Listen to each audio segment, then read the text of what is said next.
Welcome once again to the Instructor's Compass. How do you know that humans are in good condition? Well, basically, you check up the person. That is the layperson's term of naming that, no? This is a very common way of saying that we are doing biological assessment. Or shall we say, basic assessment.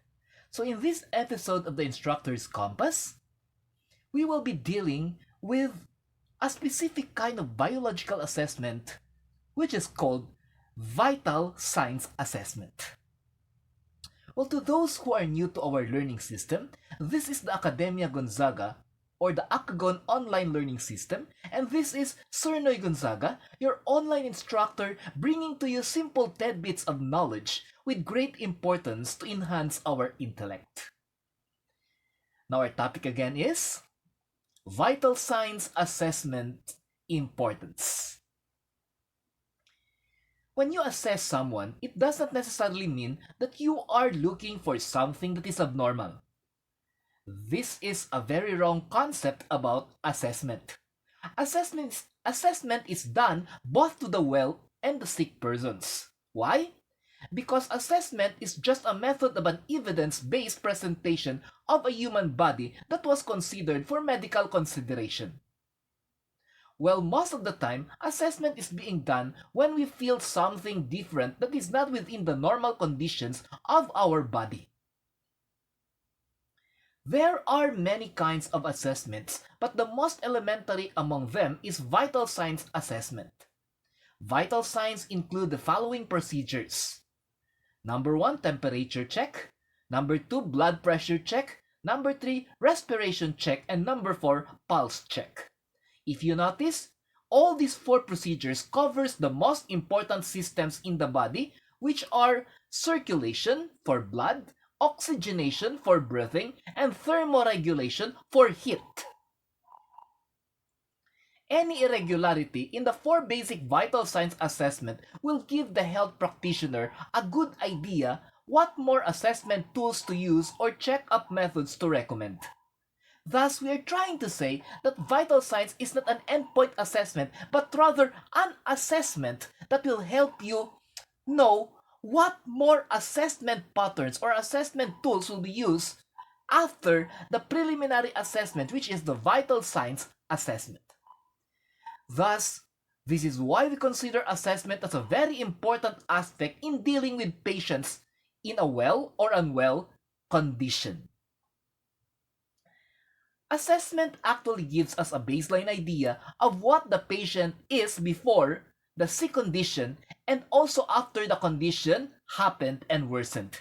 This is very important because we need to know what is the normal state of a person to really prove that the present state is in fact a diversion from the normal. Of course, vital signs will not be enough. A good assessment needs to have history taking. What we mean here is there should be a data of the history of the past illnesses of the person and also the history of the present illness, the present he is having now, so that there will be a basis for the actual medical checkup that will be executed. Now, vital signs assessment is not merely a hospital procedure, nor it is only a medical person's knowledge domain. Given the present situation wherein body temperature can determine health conditions today, especially in the presence of the coronavirus or the COVID virus, then everyone should know or at least have basic idea how to get vital signs of people at home. Knowing this will not only save time and protective means from external contact from home, but it will also make you aware of possible things to consider should there be abnormalities in the vital signs that you have or your family members have. If for some instance you know how to monitor vital signs, but you do not know the rationale for each of the procedures, it is still advantageous because you can communicate your results to the doctor if in case you can monitor something not within the normal range of results.